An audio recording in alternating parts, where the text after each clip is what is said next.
दोस्तों नमस्कार। वह नेहरू युग के नहीं, वह नरेंद्र मोदी के दौर के भी नहीं, लेकिन भारत की राजनीतिक जमीन पर जितने भी राजनीतिक प्रयोग इन दोनों के दौर के बीच में हुए, उस हर राजनीतिक प्रयोग के गवाह और शायद उन्हें खेने वाले कोई शख्स का नाम अगर है तो वो नाम मुलायम सिंह यादव है। वह नेहरू काल के नेताओं की कतार में कतई खड़े नहीं थे जहां पर बहुत मीठा बोला जाता हो, और ना ही वह मोदी काल के दौर के नेताओं की कतार में जहां पर इस देश के भीतर नफरत घोली जाती हो। वह तो उस दौर के थे जहां पर गैर कांग्रेसवाद का नारा था। उस नारे से परिवर्तित होते हुए गैर भाजपावाद का नारा भी गूंजा और 360 डिग्री में मुलायम सिंह यादव की राजनीति भी घूमी। इस देश के भीतर में मंडल कमंडल के दौर में मंडल के जरिए राजनीति को साधते हुए उन्होंने कांशी राम को भी साधा और कल्याण सिंह को भी साधा। यह कल्पना के परे है कि भारत की राजनीति में कोई शख्स अखाड़े से उठकर देश के प्रधानमंत्री पद के दावेदार के तौर पर खड़ा हो जाए और उन सब के बीच इस देश का कोई नेता यह कहने की हिम्मत ना करे कि दरअसल मुलायम सिंह यादव की राजनीति में कहीं कोई सेंध लगा सकता है। ऐसी राजनीति जिसने बहुत तीखा प्रहार किया, ऐसी राजनीति जिसने जमीन पर युवाओं को संघर्ष करना सिखाया, ऐसी राजनीति जिसने नेहरू के बाद और मोदी से पहले के हर दौर को न सिर्फ प्रभावित किया बल्कि उत्तर प्रदेश की समूची राजनीति को अपने इर्द गिर्द ही घूमने दिया। उस शख्स के बारे में और उस शख्स के अतीत के पन्नों को जरूर पढ़िए। ये ऐसे पन्ने हैं जिन पन्नों के आश्रय आपको संघर्ष की आस दिखाई देगी। समीकरण के दौर में जब सोशल इंजीनियरिंग और जातीय ध्रुवीकरण की राजनीति चलती है तो उसके माहिर खिलाड़ी के तौर पर मुलायम सिंह का नाम आपकी जुबान पर होगा। इन पन्नों को खोलते वक्त हो सकता है आपके जहन में यह शख्स भी आए कि दरअसल राम मनोहर लोहिया के वह चेले हुआ करते थे। जी नहीं, राम मनोहर लोहिया ने जब उन्हें देखा और उनके संघर्ष को देखा और कांग्रेस की नीतियों के खिलाफ जसवंत नगर और इटावा जब पूरी तरीके से बंद हो गया, यह दौर 1966 का है। सफर पर निकलिएगा तो दो चार बातें आप अपने जहन में आज रख लीजिए, क्योंकि यह एक ऐसा सफर है जो भारत की राजनीति को मथता है, जो भारत की राजनीति के आने वाले वक्त को कहीं आपको इंगित करता है और बीत चुके वक्त में कहीं आने वाले वक्त में कुछ कोहिनूर को आपके सामने रखने का प्रयास करता है। इन पन्नों तले आपको याद आएगा कि मुलायम सिंह यादव ने लोहिया के साए तले राजनीति शुरू की। समाजवादी विचारधारा उन्हें घुट्टी पी पी कर मिली और तो और चरण सिंह के नेतृत्व में उन्होंने जिस उत्तर प्रदेश के भीतर राजनीति की शुरुआत की और अपना आधार बनाया, वहां के मुखिया भी रहे और उस राज्य की राजनीति को देश की राजनीति में परचम लहराते हुए भी पहुंचाया। गैर कांग्रेसवाद के जरिए मुख्यमंत्री पद तक पहुंचे और उसके बाद राजनीति की शतरंज में फंसते भी चले गए।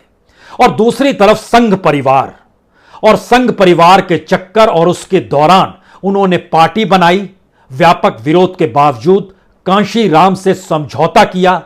भाजपा के होने के बावजूद या कहें संघ परिवार की तमाम बिसात के बीच उन्होंने कांशी राम को साथ भी किया और कांशी राम जब फिसल गए तो फिर अपनी सियासत को अल्पसंख्यकों के आश्रय जिस बारीकी से ताना बाना बुना, उसका ताना बुना आज भी आपको किसी राज्य की किसी राजनीति और किसी नेता में आपको दिखाई नहीं देगा।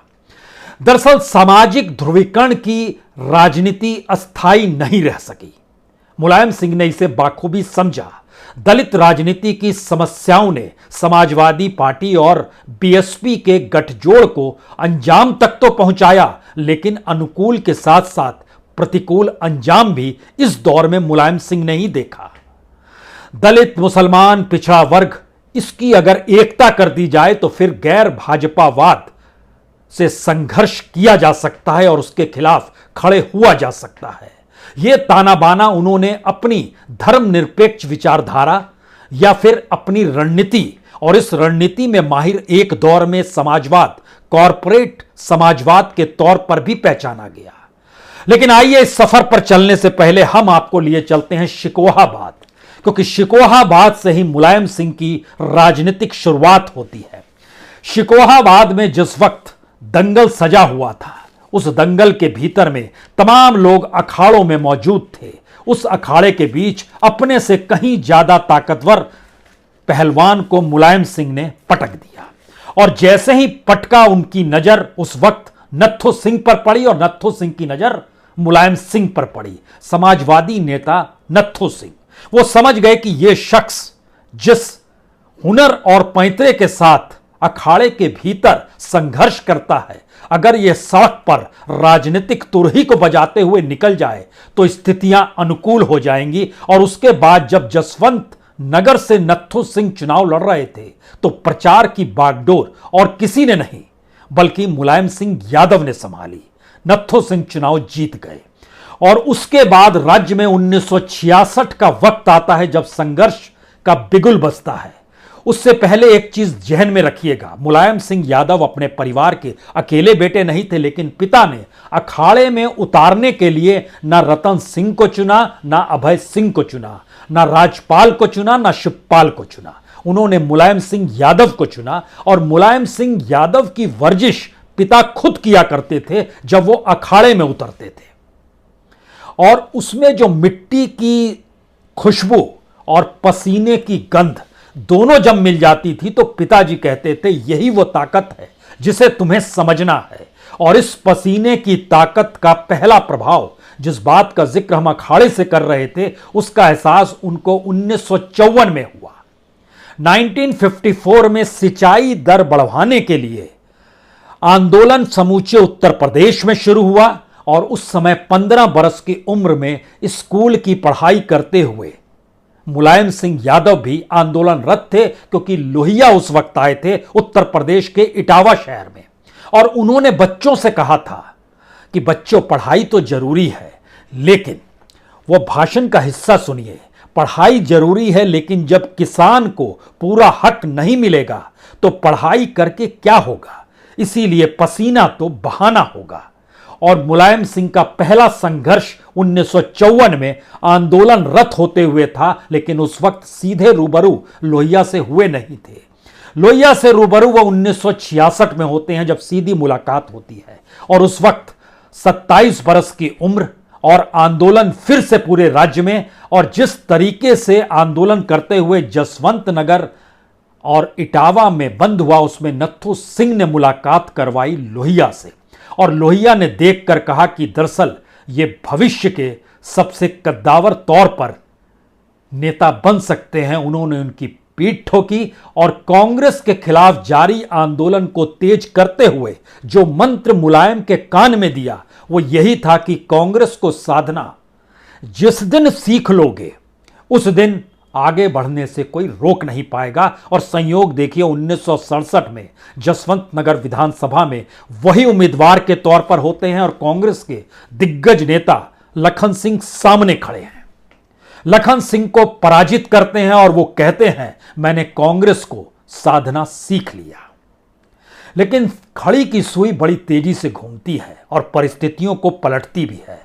इसीलिए जब बाबरी मस्जिद और दूसरी तरफ मंडल, इन दो परिस्थितियों को लेकर मंडल कमंडल का संघर्ष भारत की राजनीति ने देखना शुरू किया तो मुलायम सिंह ने बाखूबी इस बात को समझ लिया कि दरअसल अब गैर कांग्रेसवाद से नहीं, गैर भाजपावाद से ही काम चलेगा। और 1952 में लोहिया ने जो शिफ्ट किया 360 डिग्री में, उन्होंने कहा क्या था, उस भाषण का एक हिस्सा देखिए। उन्होंने कहा अब राजनीति में गैर कांग्रेसवाद के लिए कोई गुंजाइश नहीं रह गई है। कांग्रेस की चौधराहट खत्म करने के लिए डॉक्टर लोहिया ने यह राजनीतिक औजार 1967 में विकसित किया था। अब कांग्रेस की सत्ता पर इजारेदारी का श्रेय हो चुका है, खत्म हो चुकी है। इसीलिए राजनीति में गैर कांग्रेसवाद की कोई जगह नहीं, उसका स्थान गैर भाजपावाद ने ले लिया है। यहां से उनकी लड़ाई उस परिस्थिति में शुरू होती है जहां पर आज भी समाजवादी पार्टी टिकी हुई है। लेकिन समाजवादी पार्टी के भीतर मुलायम सिंह अब नहीं है। मुलायम सिंह को देखकर ही कई राजनीतिक परतें एक एक करके खुद खुल जाती थी और बतलाती थी कि जातियों के भीतर घुसकर उसको कैसे पाटना है और उसके जरिए नेताओं को कैसे खड़ा करना है। यह भी कोई आसान काम नहीं है, क्योंकि जब बीएसपी के साथ सत्ता पाने का खेल मुलायम सिंह ने किया और समाजवादी जमीन पर सोशल इंजीनियरिंग का खेल उन्होंने अति पिछड़ी जातियां जो थी उनसे जो मेल मिलाप किया, वो कोई सामान्य मेल मिलाप नहीं था जिसमें गरड़िया थे, नाई थे, सैनी थे, कश्यप थे, जुलाहे थे। उन सबको जो एकजुट करने की अपील वो किया करते थे, तो वह भी मौजूदा वक्त में कोई नेता इस तरीके से नहीं कहेगा जो मुलायम सिंह यादव कहा करते थे। और शायद आज की तारीख में जब ये लोग सोचते हैं कि जातियों का प्रभाव राजनीति पर अगर ध्रुवीकरण के जरिए हो सकता है, तो उस जाति के नेता को भी कैसे खड़ा करना है, यह मुलायम सिंह यादव की ताकत थी। मुलायम सिंह यादव ने कहा कि देखिए, और एकजुट होना इसलिए कह रहे हैं क्योंकि बिहार के मुख्यमंत्री कर्पूरी ठाकुर को याद कीजिए और चौधरी चरण सिंह को भी याद करिए और जरा समझने की कोशिश कीजिए कि कर्पूरी ठाकुर की जात के कितने लोग थे बिहार में रहे होंगे। उन सब के बावजूद वो ना सिर्फ नेता बने बल्कि मुख्यमंत्री बन गए। चौधरी चरण सिंह की जाति को लेकर भी खड़ा कीजिएगा तो वो चुनाव जीत नहीं पाते, लेकिन वो बड़े नेता बने, मुख्यमंत्री बने, प्रधानमंत्री बने। तो वजह सिर्फ जाति नहीं होती है।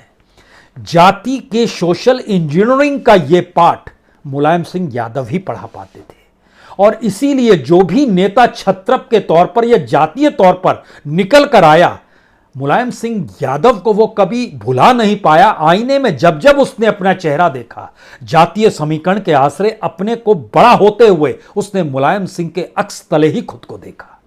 और शायद इसीलिए जातीय समीकरण के आश्रय बीजेपी उत्तर प्रदेश को कभी साध नहीं पाई और जहां समाजवादी पार्टी कमजोर हुई और जहां इस दौर में नई राजनीति का जन्म मोदी काल में हुआ या उससे पहले की परिस्थितियों ने जो उत्तर प्रदेश की बिसात में कहीं उस कॉरपोरेट के करप्शन को शामिल कर लिया जो राजनीति के समानांतर चलता था और उसका राजनीतिक प्रयोग पहली बार दिल्ली से जब शुरुआत हुई, तो फिर उस राजनीति में शायद बीजेपी आगे बढ़ती चली गई। इसलिए वो सोशल इंजीनियरिंग नहीं है। सोशल इंजीनियरिंग का पाठ जिस बात का जिक्र मुलायम सिंह कह रहे थे, वो कहते कहते यहां तक कहते हैं, बाबू राजेंद्र प्रसाद अपने बूते राष्ट्रपति बने, जेपी हो या लोहिया, उन्होंने अपनी जाति के आश्रय राजनीति नहीं साधी, बल्कि उन्होंने अपने आप में इतना दमखम भरा जिसके जरिए नेता बन पाए और इस देश की अगुवाई कर सके। यह ताकत हर उसमें होनी चाहिए जो वह पिछड़ी जातियों के गठबंधन के साथ समाजवादी पार्टी को खड़ा करना चाहते थे। यह जो समानता का बोध था, कांशीराम इसको भी समझे और कांशीराम इसीलिए साथ भी आकर खड़ा हुए, यह भी एक सच है।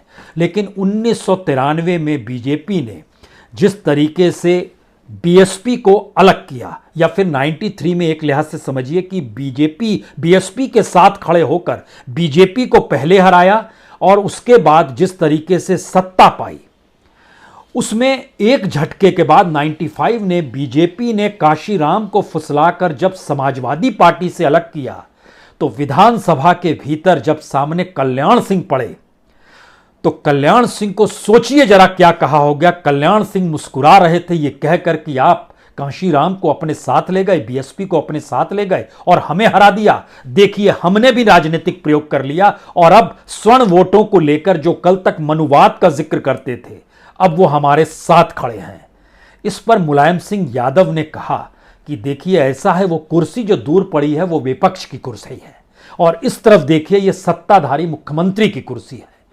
आप कहां पर हैं? आपने गठबंधन किया, हमारी ताकत को कमजोर किया, सत्ता में आए, लेकिन ना तो आप मुख्यमंत्री हो पाए और आपकी विपक्ष की कुर्सी भी चली गई, मैं जाकर बैठता हूं। यह कटाक्ष कल्याण सिंह के भीतर बड़े लंबे वक्त तक रहा और कल्याण सिंह एक वक्त में जब राजनीति में बीजेपी के भीतर हारते दिखाई दिए तो उन्हें सहारा और किसी ने नहीं, मुलायम सिंह यादव की राजनीति ने दिया। और इसमें डिबाई का जिक्र हमको करना चाहिए। डिबाई की जो उपचुनाव जब वहां हो रहे थे तो उन्होंने भी एक लोध उम्मीदवार को समाजवादी पार्टी की तरफ से खड़ा किया और भाषण का वो हिस्सा सुनिए फिर से। जिसका जिक्र मुलायम सिंह कर रहे थे। उन्होंने कहा कि अपने लोध उम्मीदवार को जिताने के लिए अगर कल्याण सिंह की इज्जत बचाना चाहते हो, वो वोटरों से कह रहे हैं, वो अभी डिबाई में जो गढ़ है कल्याण सिंह का, और कहते हैं अगर कल्याण सिंह की इज्जत को बचाना चाहते हो तो समाजवादी पार्टी को जिताओ। जब तक मैं मजबूत रहूंगा तभी तक कल्याण सिंह की इज्जत है और भाजपा में उनकी पूछ बरकरार रहेगी, यानी उनको उसके बाद कोई पूछेगा नहीं। यानी एक तरफ सांप्रदायिक कल्याण सिंह को ठहराते हुए, दूसरी तरफ दलितों के सिरमौर कांशीराम को कहते हुए मुलायम दोनों को कैसे साधते हुए चलते थे, यह सियासत के बोल मौजूदा वक्त में आपको कभी नजर नहीं आएंगे।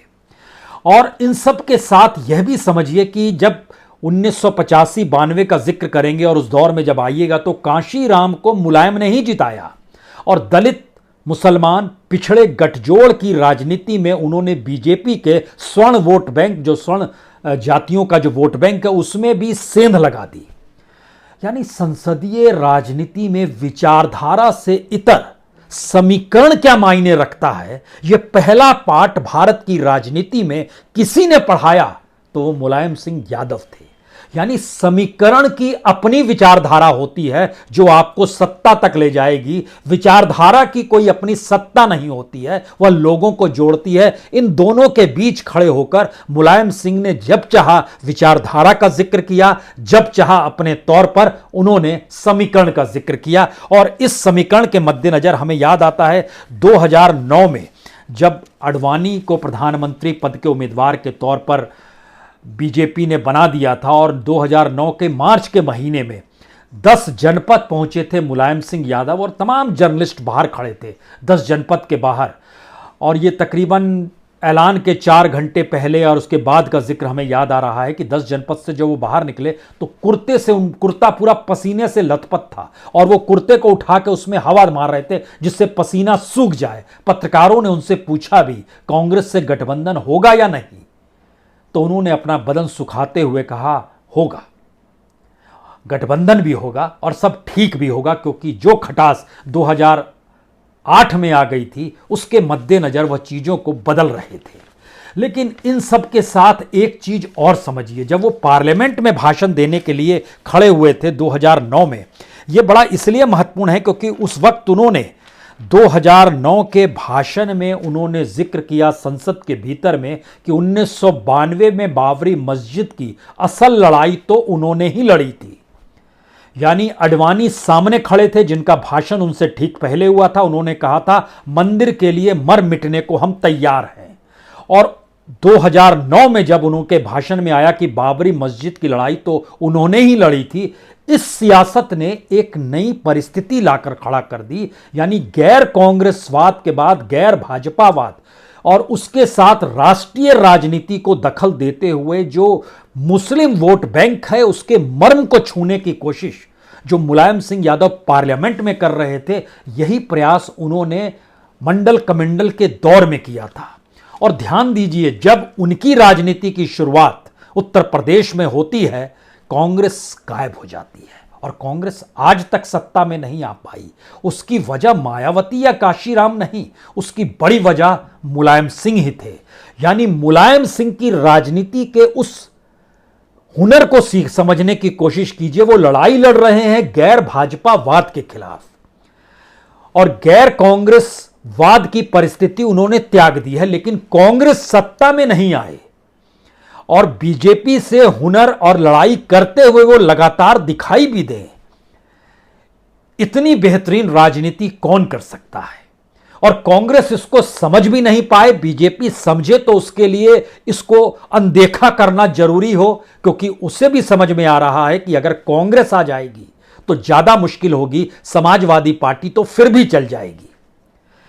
ऐसी राजनीति के अंतर्विरोध में मुलायम सिंह यादव ने समाजवादी पार्टी को हर पल लाकर खड़ा करने की कोशिश की, और जिस वक्त उनका नाम प्रधानमंत्री पद के दावेदार के तौर पर लिया भी जा रहा था, उस वक्त भी उन्होंने जो पाठ पढ़ाया भारत की राजनीति के महारथियों को और राष्ट्रीय पॉलिटिकल पार्टी के नेताओं को, पाठ यही था कि दरअसल राष्ट्रीय राजनीति करते हुए आप सत्ता में तो आ सकते हैं, लेकिन राज्यों की राजनीति में अगर आप नहीं आ पाएंगे और छत्रपों से के साथ खड़े नहीं होंगे तो फिर आने वाले वक्त में आपको ना तो देश माफ करेगा ना आपको देश चुनेगा।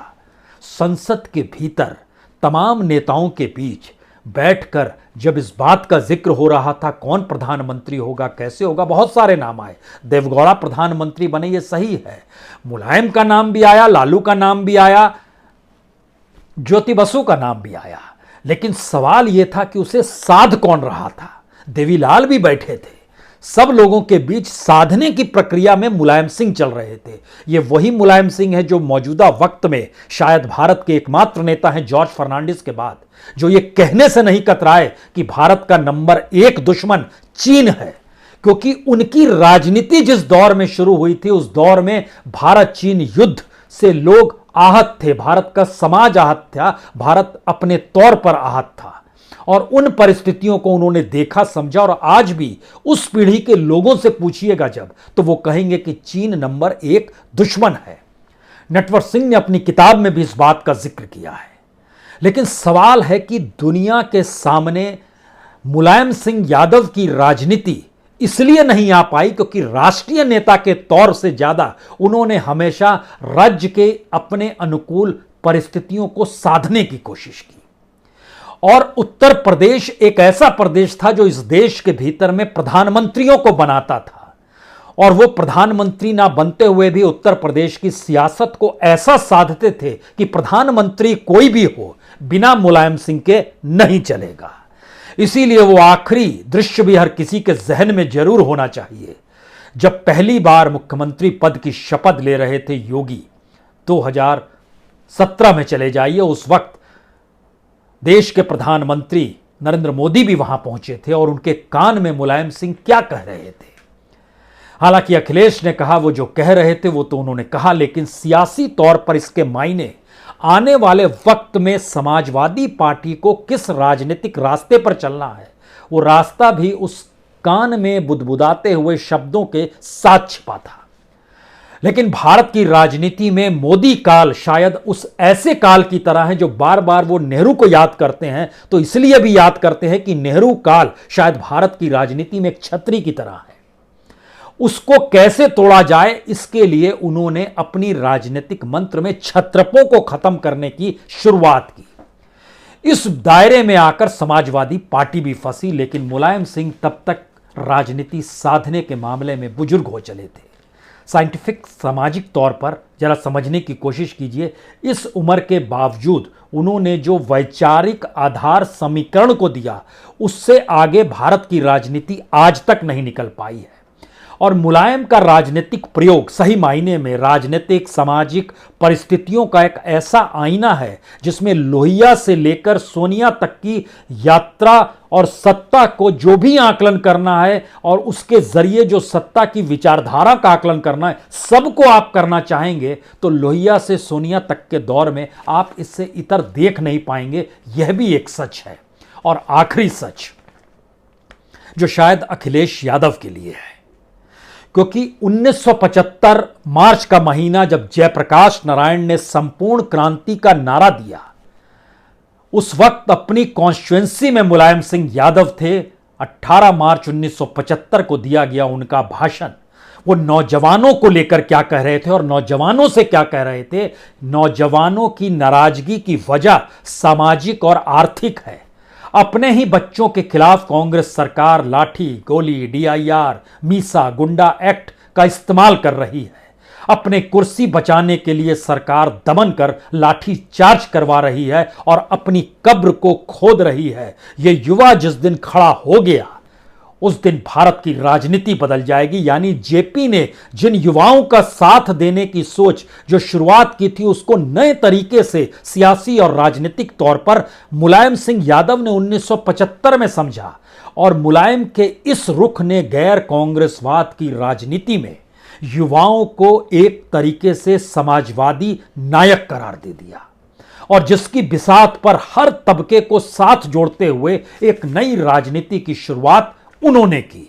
और कभी भी वह हिचके नहीं इस बात को कहने से जब विजय बहादुर सिंह हुए उत्तर प्रदेश के मुख्यमंत्री तो उन्होंने राजीव गांधी से कहा, जनाब यह तो वह कुर्सी है जिस कुर्सी पर एक वक्त में यहां पर गोविंद वल्लभ पंत सरीखे लोग बैठते, आपने माफिया को बैठा दिया।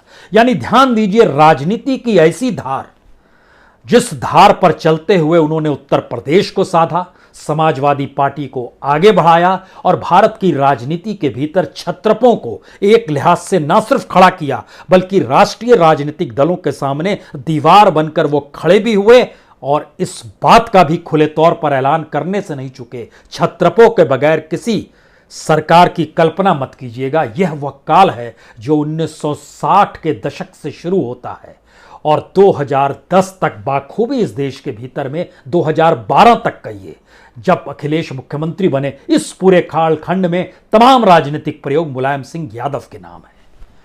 उनके इस राजनीतिक सफर को मौजूदा युवा पीढ़ी कितना समझ पाए, लेकिन शायद मौजूदा सत्ता की पीढ़ियां जानती है कि दरअसल इस राजनीति का मतलब क्या है और मुलायम सिंह होने का मतलब क्या है। धरती पुत्र कह लीजिए, नेताजी कह लीजिए, उनकी जुबान पर हर कार्यकर्ता का नाम था, इस बात का जिक्र कर लीजिए। लेकिन एक बात हमेशा याद रखिए, विचारधारा और समीकरण दोनों के बीच में चलते हुए विचारधारा को भी साधना और समीकरण के आश्रय सत्ता को भी साधना, इस सियासत का जोड़ भारत की राजनीति में ना लोहिया को मिला था, ना सोनिया गांधी समझ पाई और मौजूदा वक्त में शायद कोई दूसरा नेता समझ पा रहा हो या फिर इस पर अमल करने की स्थिति में आ रहा हो। श्रद्धांजलि मुलायम सिंह यादव को उनका आखिरी सफर या अंतिम सफर पर श्रद्धांजलि। बहुत बहुत शुक्रिया, बहुत बहुत शुक्रिया।